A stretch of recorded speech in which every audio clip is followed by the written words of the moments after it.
Muita gente conhece a história da criação em Gênesis, certo?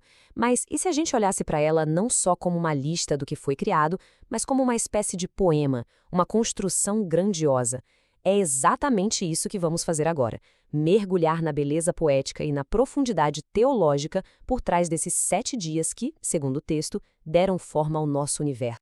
A nossa jornada hoje vai ser mais ou menos assim. A gente começa no caos primordial e vai até a ordem do cosmos.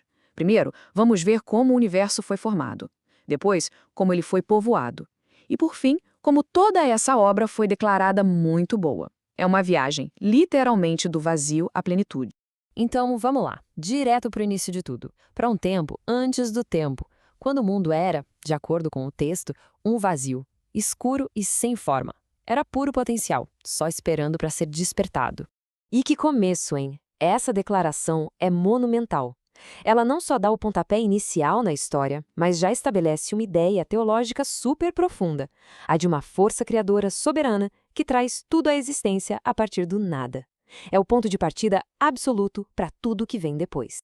E o texto faz questão de pintar um quadro bem vívido desse nada. Tentem imaginar um oceano escuro, sabe? Profundo, agitado, sem forma, sem propósito. Esse é o cenário do primeiro ato. É a tela em branco para a incrível transformação que a gente está prestes a ver, a do caos em cosmos.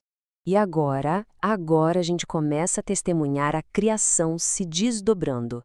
É bem aqui que a narrativa começa a esculpir a ordem e a beleza a partir daquele vazio primordial. Um dia de cada vez. Reparem só no padrão que começa a surgir aqui. É bem nítido. A cada dia, uma nova separação, uma nova ordem é estabelecida. A luz é separada das trevas, o céu é separado das águas, a terra do mar. É de verdade uma sinfonia de organização. E o poder da criação, nesse texto, está na palavra. É só um comando: haja luz e pronto.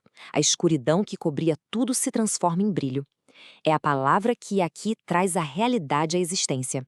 E o ato criativo não para só na criação em si, ele continua na definição.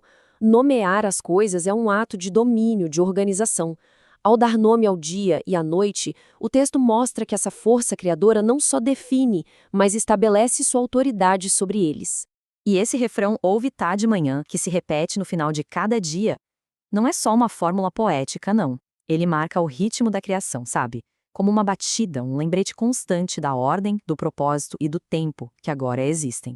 A palavra firmamento pode soar um pouco estranha para a gente hoje, mas para os povos antigos, essa era a imagem do cosmos. Pensem numa grande cúpula, um domo, que separava as águas que estavam no céu das águas dos mares.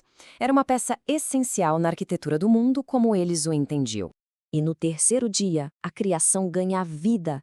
A terra seca, que antes era estéril, agora floresce com todo tipo de vegetação. É uma transição muito importante do inanimado para o vivo e já dá uma pista da incrível abundância de vida que ainda está por vir. Muito bem, a estrutura do mundo está pronta. O palco está montado.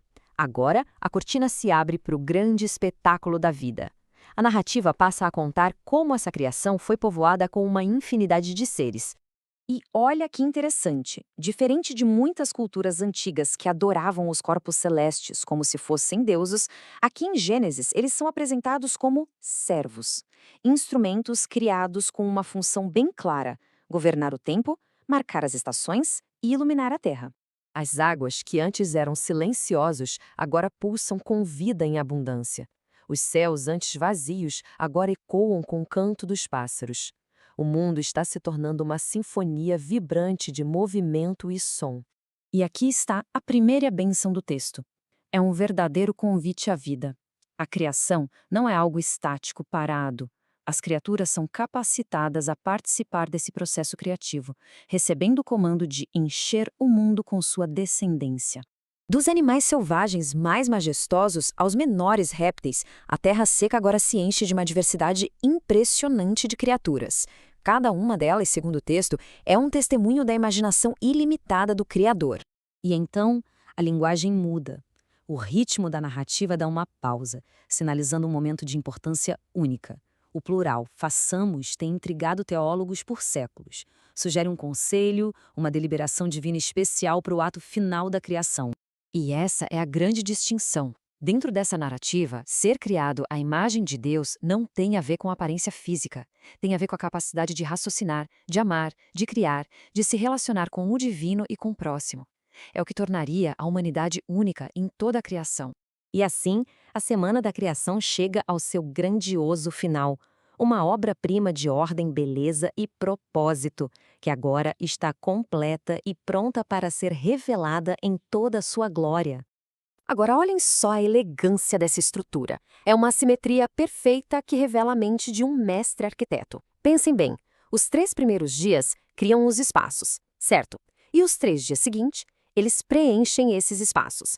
O dia 4 preenche o dia 1, o dia 5 preenche o dia 2 e o dia 6 preenche o dia 3. É uma poesia na própria estrutura. O veredito final é um eco de satisfação divina.